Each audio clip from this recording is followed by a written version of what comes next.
The 1986 animated feature-length adaptation of Fist of the North Star is one of my favorite anime films. It's a tragic, blood-soaked yet at the same time hopeful thrill ride that is full of ultra-violence, beautiful animation, and heartbreaking moments. Abridging a good chunk of the series into a 2-hour runtime, we watch as Kenshiro treks across the seemingly endless wasteland in search of his love by the name of Julia, while putting a stop to sinister warlords' plans for domination. While on the way, Ken saves a pair of children that are humanity's future, meets a man searching for his sister, and comes across events faded from his past. While there are changes and retcons here and there, and the story sometimes feels like it is going a bit too fast, as a still heavy-hitting and emotional Cliff Notes version of the series, this is far from bad. It touches on all the important moments, from Ken saving Lin and Bat, to meeting Ray, to fighting Jaggy, and so on and so forth. The film's tone is incredibly depressing, yet equally hope-filled, with certain moments of writing and story actually giving me goosebumps. The film's introduction is haunting, and the voiceover from Ryu-kun chilled me. The flame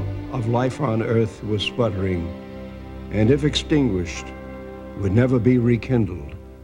But there were those whose concern was not for themselves, but for their world and its inhabitants. That isn't to say there isn't the obvious dubbed cheese or goofy lines here and there.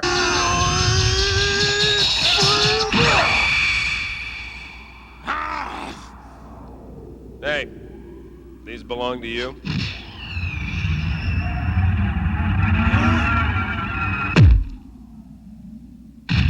Say your goodbyes, lard ass, because you're already dead.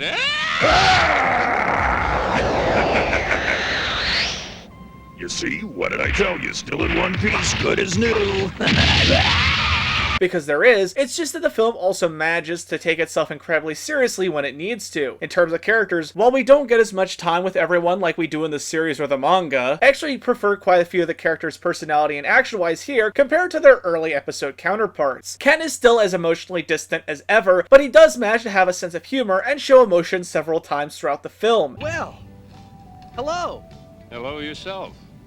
Bat is actually shown as a good kid instead of a troublemaking punk in the beginning, and Lin is more headstrong. Ow! Give me that stick, you little bitch!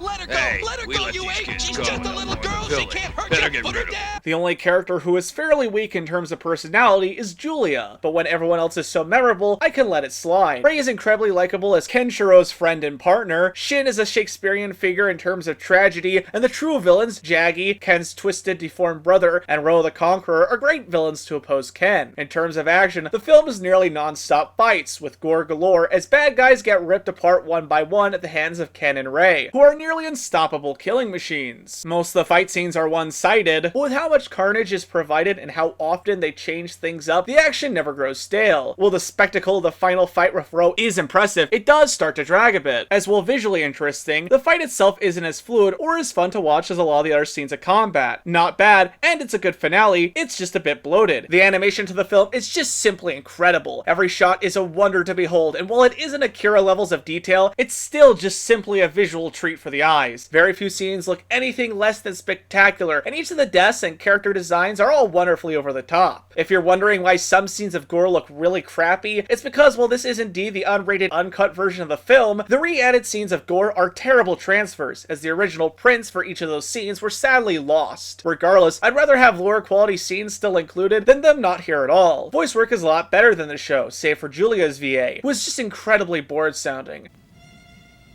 Oh, I can't leave him now, not like this. Ken! Jaggy and Shin's voice actors did great jobs portraying the sadistic ego and inferior-driven and love-motivated madman respectively.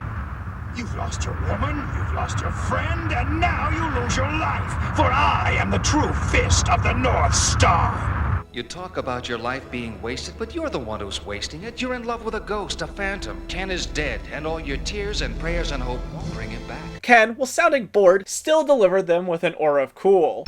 That's right. In fact, you're already dead. And Lin sounded a bit older and more mature than she most likely should have sounded. Feeling sorry for yourself isn't gonna make things grow again. It's gonna take a lot of hard work. Lin? When a bear is fast asleep in the wintertime, it may look like he's dead, but he's not. When spring comes, he wakes up full of life, and the earth can too, if we all work together to wake it up. The soundtrack was darn nice, with many tracks actually getting me to grin and bob my head along with the music.